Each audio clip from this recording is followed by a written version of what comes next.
কিন্তু তাদের যে লড়াই সেটা তো গণতন্ত্রের জন্য, মানুষের অধিকারের জন্য।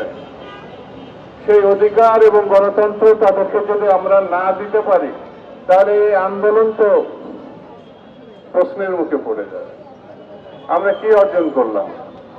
আন্দোলনে একমাত্র অর্জন, স্বৈরতন্ত্রকে আমরা বিদায় করেছি, মানুষের অধিকারকে আমরা ফিরিয়ে দিয়েছি।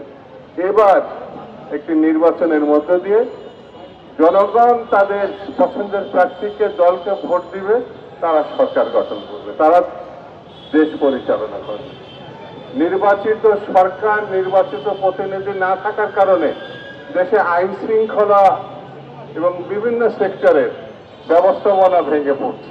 আমি এই সরকারকে অনুরোধ করব, আপনাদের প্রতি আমাদের সমর্থন আছে, যত দ্রুত সম্ভব সেটি যদি ফেব্রুয়ারির আগেও এনে ডিসেম্বরে করা সম্ভব হয়, সেই দিকেও নজর দেন।